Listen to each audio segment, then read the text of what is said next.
Douglas Bickford, it is 10:28 a.m. here in Klamath Falls, Oregon, my hometown, broadcasting live from my 105-year-old house on the 4th of February 2022. I'm teaching self-esteem out of this book right here, okay? Written by a doctor of psychology.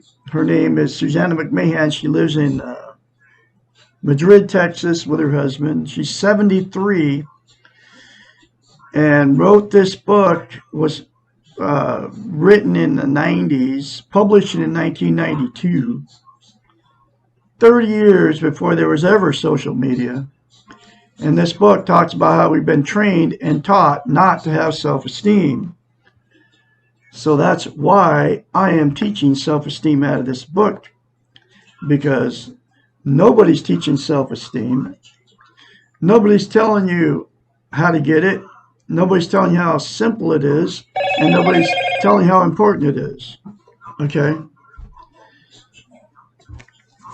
This is how you get self-esteem according to this psychiatrist. She was a psychiatrist. She is a psychiatrist and a counselor and a therapist many years. I'm not sure if she's still doing it or not, but this is how she says to get it, and that it works, because I got it because of her book. Okay. You look at yourself in the mirror, say, I love you, say, I love my inner child, say, I'm worthy to love and worthy to be loved. Okay. Say those three things to yourself in the mirror daily without fail, and it will give you self-esteem. And the reason that I'm teaching this is because without self-esteem, you can't love without it, you can't be loved without it, and you cannot be content. Content it's an internal peace. It's also you are happy with where and what and how you are. Okay? That's what content means. And without self-esteem, you can't be content. Okay? You can never have internal peace without self-esteem. Okay? And you also can't love and be loved. So what happens is, without self-esteem, two people will meet each other, because you attract exactly what you are. If you don't have self-esteem, you'll attract somebody that doesn't have it. And then you turn toxic to each other. You can't love each other. So that's what the fights and the arguments are. That's why I've been married 4 times. Because I married 4 people that didn't have self-esteem, 4 women. Okay. Because I didn't have any. Then we fought and argued. We needed each other. We didn't love each other. Okay? And there's billions of people running around on the planet without self-esteem in toxic relationships. Either you'll stay in a toxic relationship for years and get abused, you'll abuse each other, or you'll relationship jump, like me. 4 marriages, 4 failed marriages, many failed relationships, because I always got in with somebody who didn't have self-love. Self-esteem is self-love, self-worth, self-confidence. It's how you feel about yourself inside. Every chapter, she talks about how we've been trained and taught not to have self-esteem in this book. Okay. And she wrote the book. It was published in 1992, 30 years before there was ever social media. So now it's 1,000 times worse with all the social media. Facebook, YouTube, Instagram, TikTok, all of them. Okay.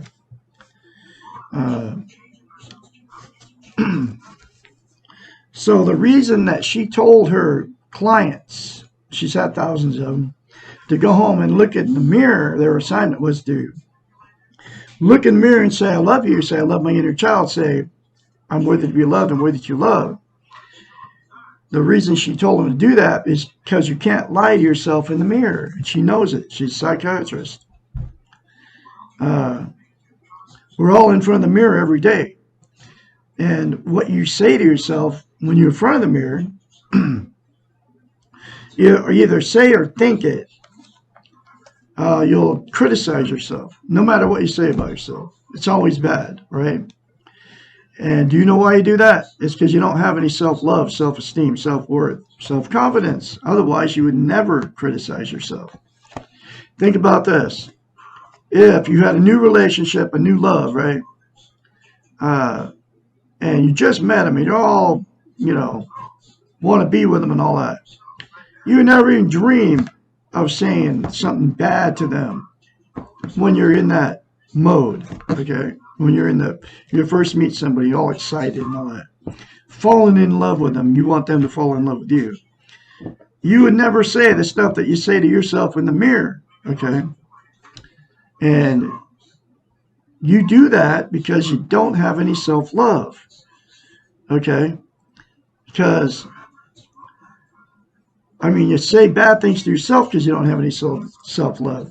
You would never say anything bad to them, somebody you're trying to fall in love with or falling in love with. You just met them, all that, right? But you'll say it to yourself, okay? So it proves you don't love yourself. And you can change your whole world by saying those 3 things to yourself in the mirror. Because you can't lie to yourself in the mirror, so you say exactly how you feel about yourself. That's why when I tell you to say I love you in the mirror, I say I love my inner child, I'm worthy to be loved, I'm worthy to love, you cringe. And you want to call me names. Because you don't love yourself. Because you can very easily criticize yourself in front of the mirror. Because that's how you feel about yourself. And you can't, because you're not lying to yourself in the mirror when you say that, bad things about yourself. But you're lying to yourself in the mirror when you say, I love you, okay? Because you don't love yourself. And you can't lie to yourself in the mirror. Do you understand what I'm saying here? But you can all love yourself by saying, I love you in the mirror, I love my inner child, I'm worthy to be loved and worthy to love. And the very first time you do it, folks, you'll have to force yourself to do it, like I did. And it all comes from a psychiatrist. I did it because of her credentials. I had to force myself to do it the very first time.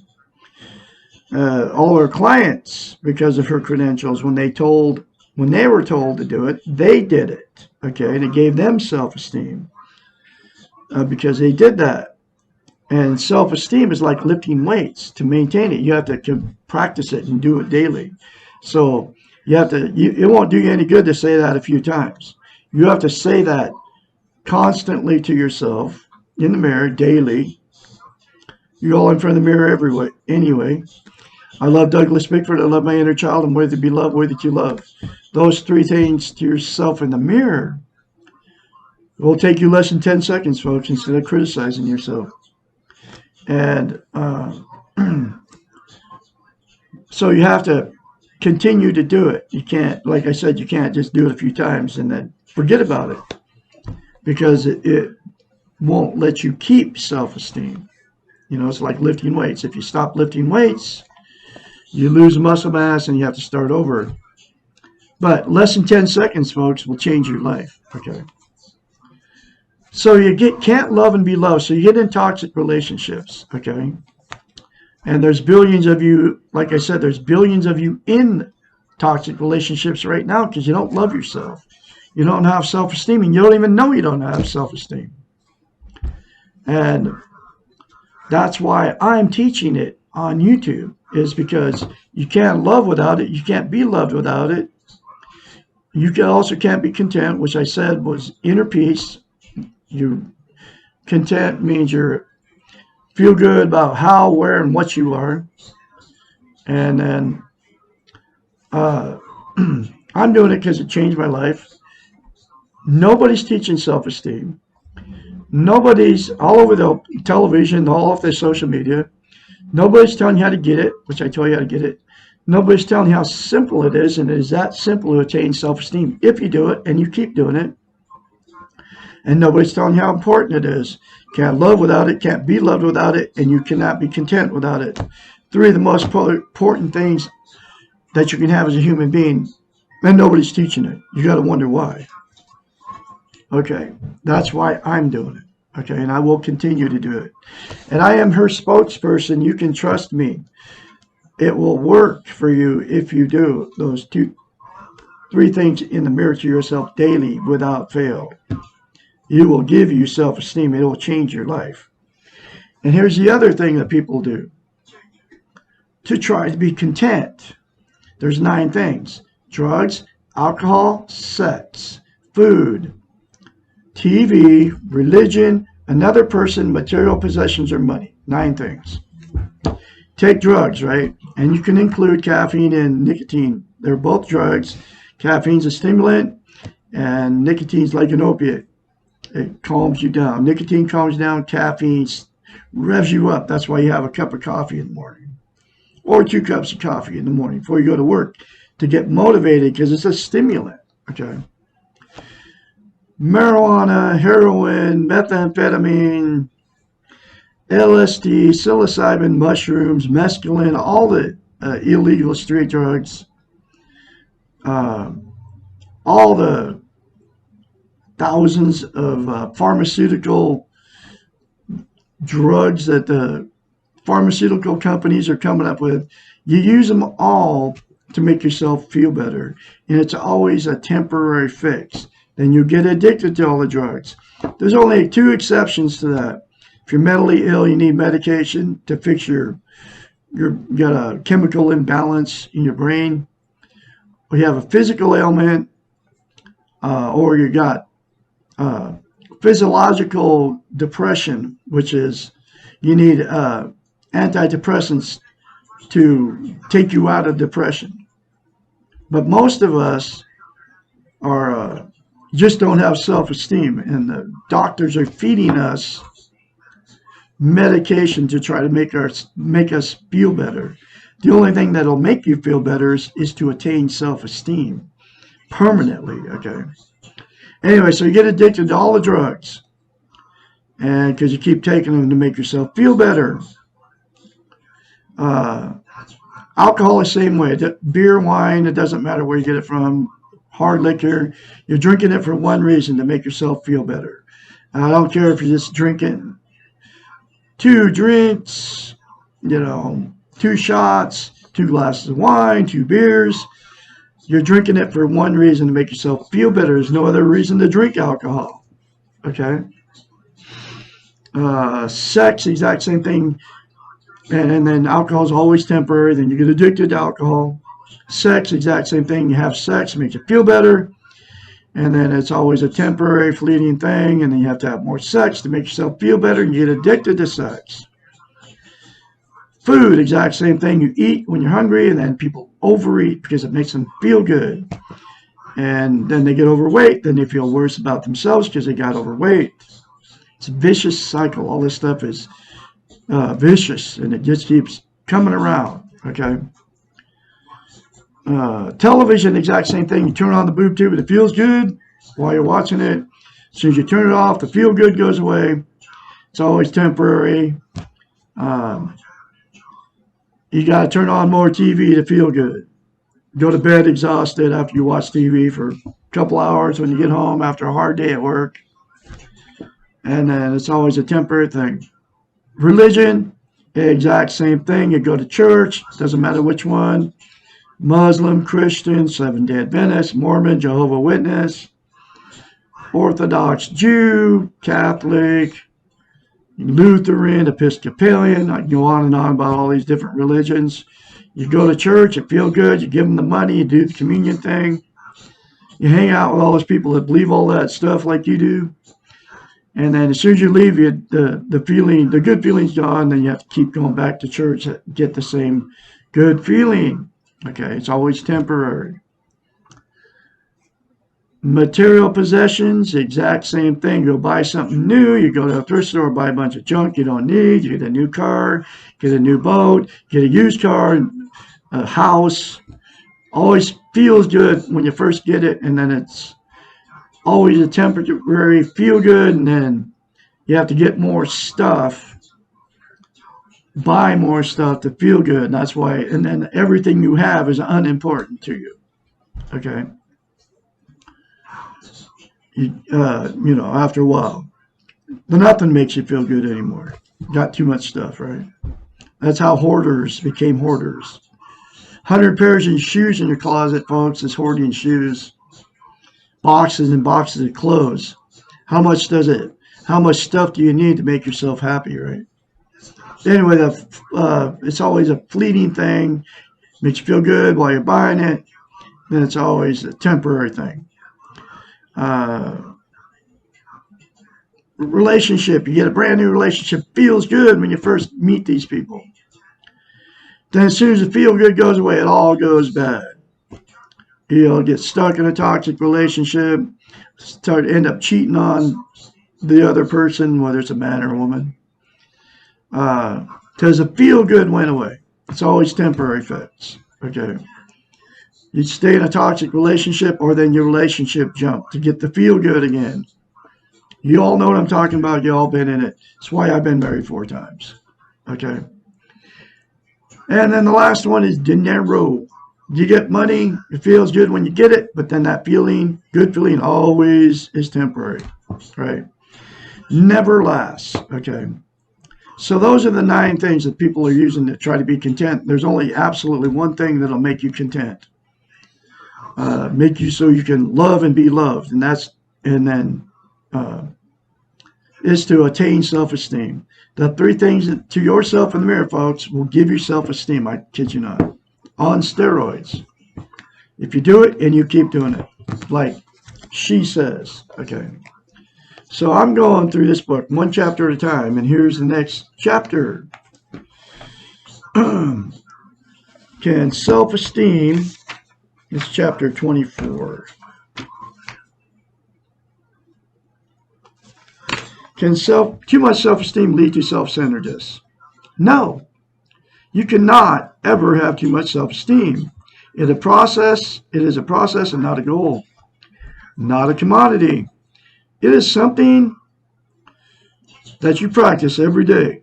Self-esteem is a feeling about yourself coupled with behaviors towards yourself. It means being secure and feeling loved and strong and capable. There will be times when you feel less secure or loved or capable. These are the times when you will become more vulnerable to the weak ego, and you may well want others to put you in the center of their lives and fulfill your needs. Self-centeredness develops when there is not enough self-esteem. The best solution to feeling the need for others to take care of you is to give yourself more of what you're wanting others to give. If you need attention, give yourself lots of attention. If you need to hear compliments and be praised, praise and flatter yourself. Say exactly what you most want to hear. If you do not believe yourself, how can you believe it when others say it? When we give ourselves exactly what we need, be it praise or gifts or gentle kindnesses, when we feel fulfilled and whole and secure, we then want to be loving towards others. We have more energy to do things for ourselves and for those around us. We are more accepting of the faults of ourselves and others. Everything seems to become simpler and things seem to be worked better. We are not upset if people do not do or say what we want because we feel complete. Perhaps the metaphor of the 2 cookie jars exemplifies this paradox. We each have 2 cookie jars inside of us. One is for ourselves and the other is for people around us. We have learned to fill the cookie jar for others. Here's where that training is. We have learned to treat others better than ourselves. Okay. We have learned to fill the cookie jar for others, and we bake a lot of cookies for this cookie jar. We have been trained not to bake cookies for our own cookie jar, and we've also been trained not to even think about doing it for ourselves. Somehow, if we keep on baking cookies for others, our cookie jar will have cookies in it. Supposedly, others will be baking for us and everyone will be happy. But in reality, it does not seem to work this way. Our cookie jar is usually empty, and if someone else does put cookies in it, they're never exactly the kind that we want at that time. No wonder that we start to feel deprived and resentful and angry as we watch others eating the cookies we have baked. The paradox is so simple. Fill your own cookie jar first with exactly what you want and let the overflow go to the other cookie jar. Keep your cookie jar full. Teach your family members to fill their own cookie jars first. Everyone will win. You get that? You understand all that, what that's talking about. Do to yourself first. Take care of your needs first. And then let the overflow go to the other people. Okay. Instead of doing what we've been trained to do, just like she says in this book, just about every chapter, okay? And she wrote the book 30 years ago, folks. Think about it. It's bad, okay? How they trained us to be, okay? Now, I can be your mentor when you start going through this change.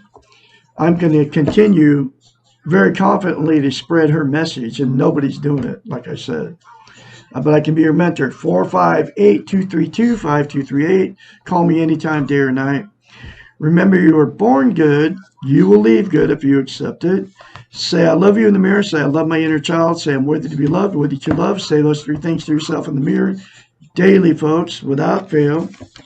I'm going to have another chapter for you tomorrow, which will be, how can I learn to have self-esteem? Chapter 25.